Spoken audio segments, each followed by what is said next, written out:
We throw on all the finishing touches and finally take this beast out on the road in its completed form. I'll also show you tons of detailed shots from the culmination of over 4 months of work. It's the final episode and I couldn't be more excited to show you guys, so let's go. The other night I was going to do a very quick programming of the controller, but I ran into some problems. What I thought was only going to take me about 5 or 10 minutes turned into 3 or 4 hours, and I really wasn't happy about it. It's been a while since I programmed a controller, but I do remember there are some distinct steps you need to take in order to get the controller to connect to your computer. I did hours of troubleshooting until I finally figured out what the problem was, so here I am just rebuilding my cable because I went through everything trying to figure out what the issue was. And sadly, it involved me ripping out all of the wiring that I had neatly packed inside of the small little compartment in the front of the case, all because I needed to get to this wire right here. This is the display wire which connects to your dashboard display, and if it is connected, then you will not be able to communicate from your computer through the USB port to the controller. Why you need to unplug this wire and not just have a toggle switch, or even maybe not need a switch at all, I'm not sure, but this is how they made it. So if you are running into this problem, then this is the wire you want to disconnect. This is a very important connection, so I am making it accessible. I don't think I've shown you guys yet the bike actually charging, so here I am just using that very fancy charge port that I showed you in the last episode, and it's just plugged into the wall and charging away.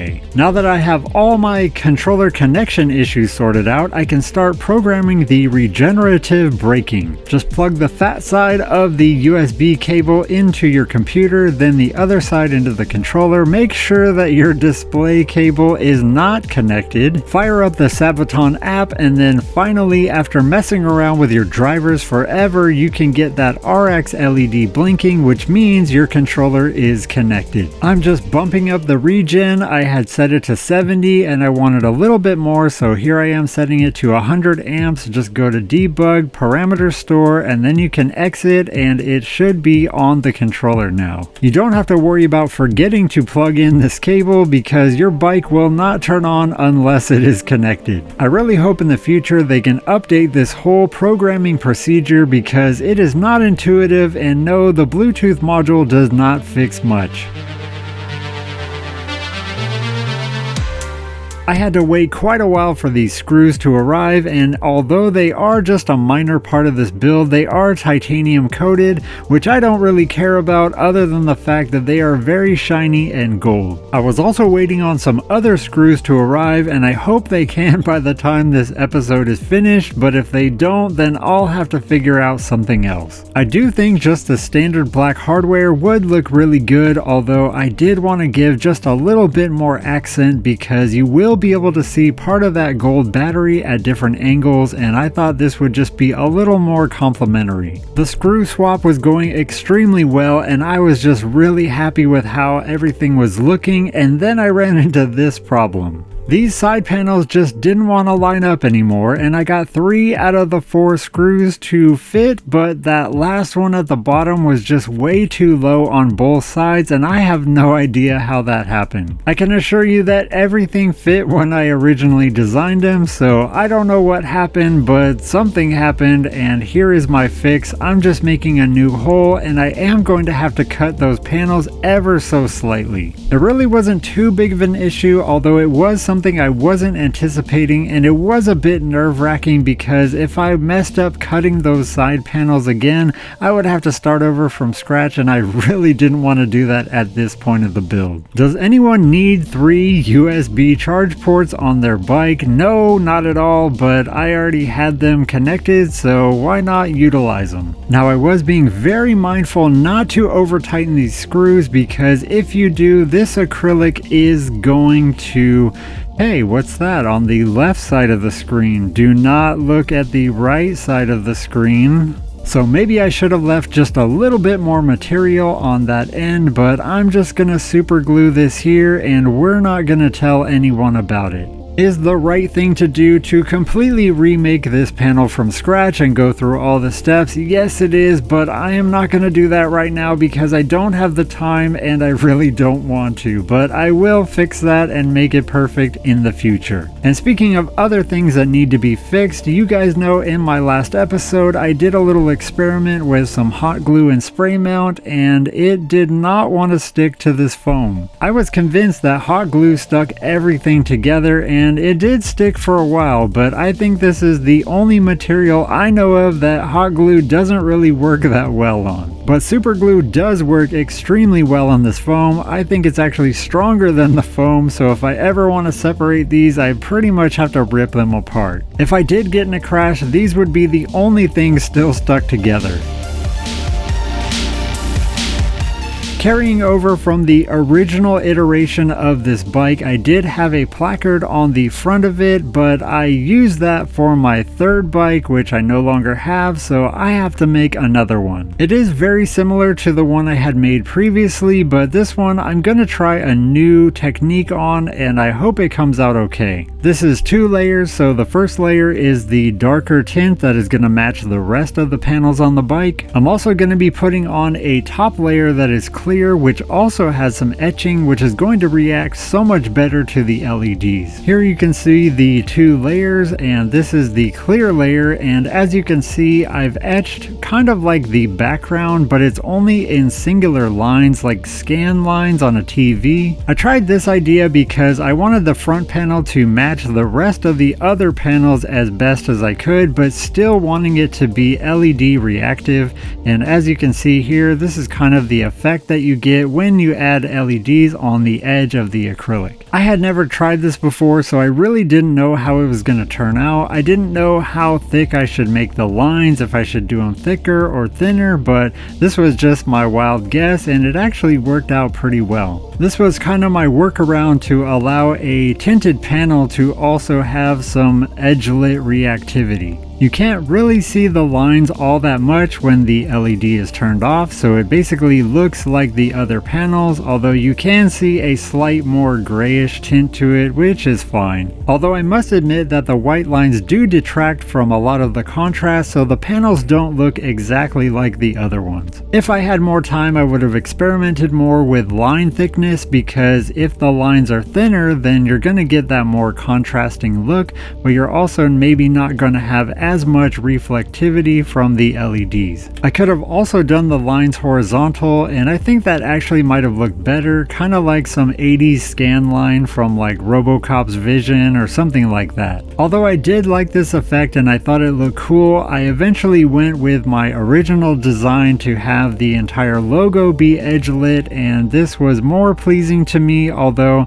I could have tweaked the other one a bit, and I probably will experiment more. I still have that other panel, but that was just an experiment, and I think this looks a lot more finished, but it's also just a different look entirely. My original idea was to actually put a tablet right here and have a 3D rotating logo. As you can ride, you can see it spinning, and I thought that would be pretty cool, although it is kind of a waste of a tablet just for a display like this. I might do that in the future though. Another idea I had since the beginning of the build was I just saw this kind of LED lit up neon looking side panel logo that would mount to the swing arm, and I didn't know how this was gonna look or turn out. I just wanted to try it, and I think it actually looks pretty cool. I did add a ton of etching in a halftone pattern to the bottom of this piece because I'm hoping that this is gonna diffuse a lot of the light that is aimed upwards. Typically you want all of your lighting to be indirect lighting so it gives a nice soft look to it, although in this case the LEDs are aimed directly up, so they're gonna be hard to hide that. This panel also has to be a lot thicker, so I'm just adding 2 more pieces so I can sandwich the whole bit together, and hopefully it will span the distance of the LED strip. I'm also adding diffusion to both of those layers, so hopefully I have a lot of light diffusion going on, and it does seem to be working, although I am getting some light bleeding off to the edges,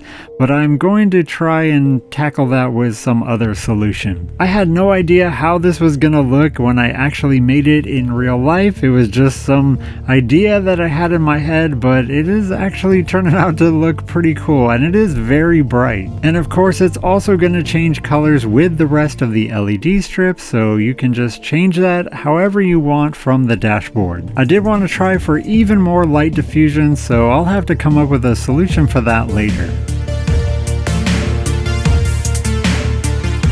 And here I am making two last panels, and this is basically just to cover that gap between the original frame and the welded portion that I created. I just took some photos with a measurement reference, and when I do that, I can just overlay graphics directly onto the picture, and all the dimensions are nearly perfect. I did cut these out of a scrap piece of acrylic first because I don't have a lot of this tinted material and I couldn't afford to make a mistake here. But surprisingly, I didn't have to change a single line because my 2D mockup in Illustrator, it fit perfectly.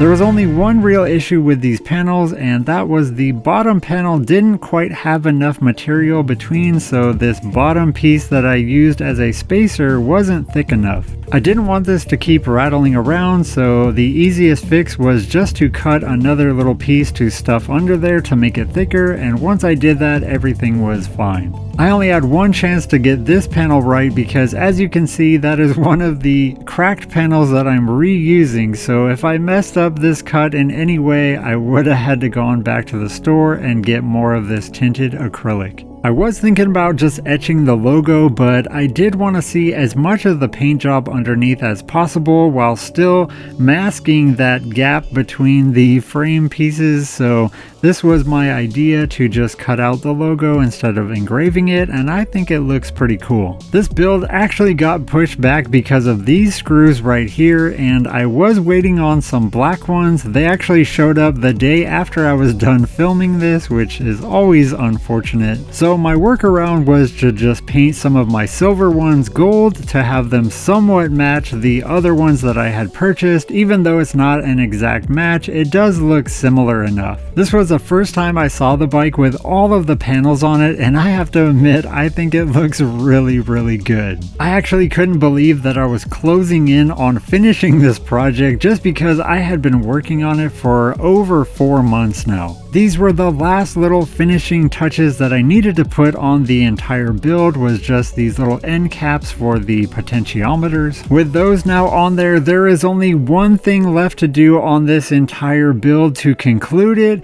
and that is to peel off this protective cover on the battery voltmeter. Once I do that, this is it. This is the last thing that I have to do. At this point, I absolutely could not believe that I was finally finished with this project. At least in this iteration, there's a very good chance down the road I will be doing even more mods to this bike, but at this point in time, it is officially completed.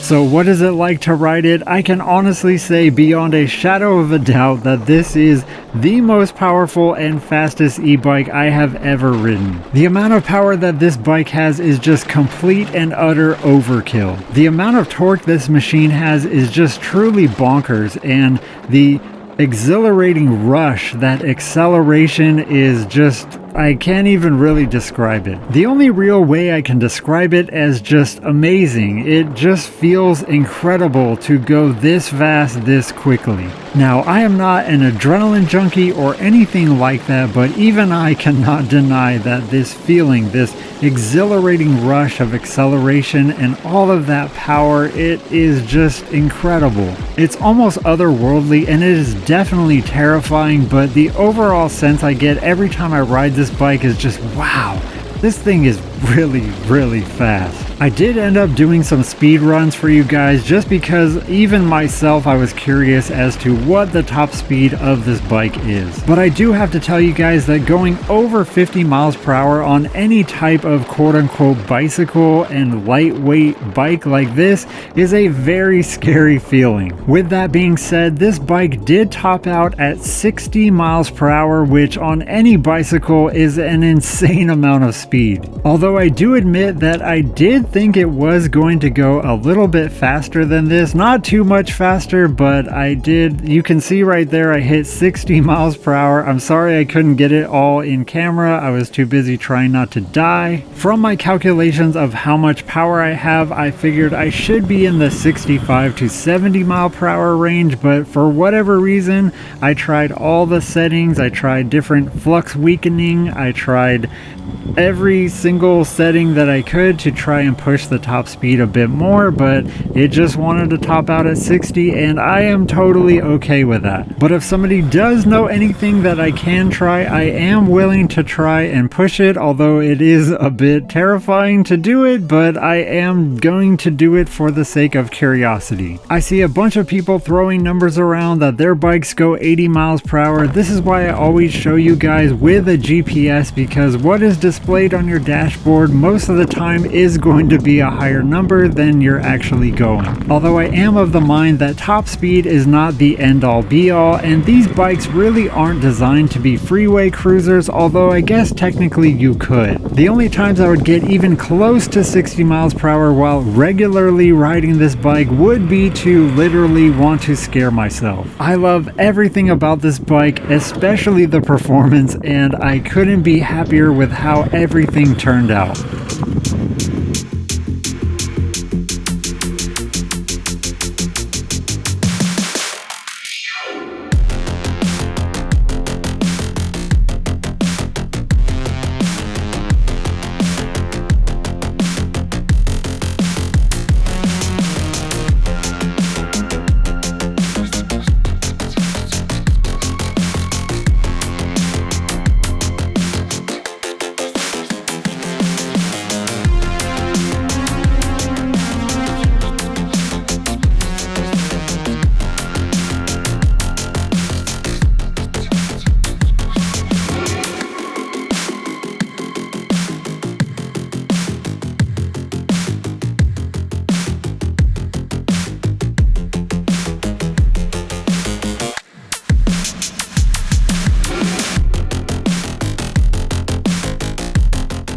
I will admit that a lot of these riding shots are pretty tame, and I'm not doing anything crazy. You're not going to see me wheeling and stuff like that. I had just completed this build, and I also am getting used to how much power this bike has. In these next shots, I'm only going about 40 miles per hour, so this is only 2/3 of the top speed, and I really do think I can make it go even faster.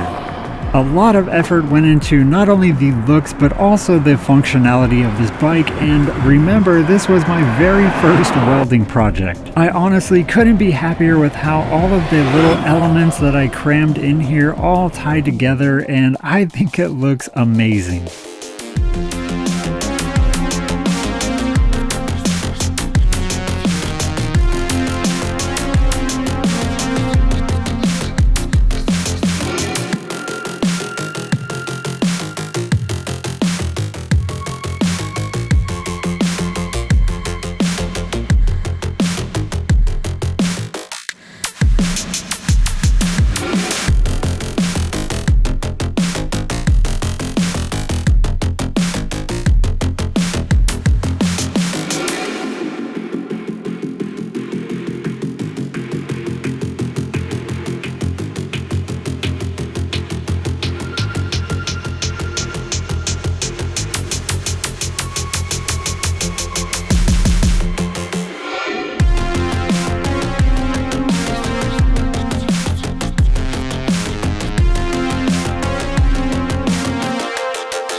I thought I was going to have a ton of things that I wanted to change by the end of this project, just because that's usually how it goes. Once you do something, you know how you could do it better later, and I'm actually pretty surprised that there aren't that many things on this bike that I would change or do differently. There's only two real things that maybe I would change, and that is the controller cover. I talked about this in my last episode, but I think I would have made that out of metal, even though right now the acrylic is holding up very well. Now, the only other thing that I would want to change possibly is the seat. I do think it looks cool, and it is actually comfortable. I think there is a way I can make it even more comfortable and possibly look even better. I actually have some pretty big ideas on what I would change in a more drastic way, and that has more to do with the actual frame itself, so I don't know if or when I'm going to get around to that, but most likely if I keep this bike, there will be another iteration of it, and it will be even crazier. But if I do that, it will be 6 months from now, a year from now. In the meantime, I just want to ride this bike and enjoy it and enjoy looking at it, and that's all I have planned for it at this moment in time.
As always, I want to thank you guys so much for watching all the way to the end. Some of you guys have been there from the beginning of this project, and I want to thank you guys so much for following along, keeping up with all of my updates, and just giving me feedback, everything. I really appreciate it. And also, as always, I am very curious as to your feedback. Is there anything that you would do different or change? Are you disappointed that it quote unquote only goes 60 miles per hour? Were you hoping for 100? Let me know in the comments. I am genuinely curious. This has been a very long time coming, and I am very relieved but also very excited. I have even bigger projects in mind coming up on the channel, so stay tuned for that if you want to see more of things like this. Thanks again for watching, stay tuned, and I will see you in the next one.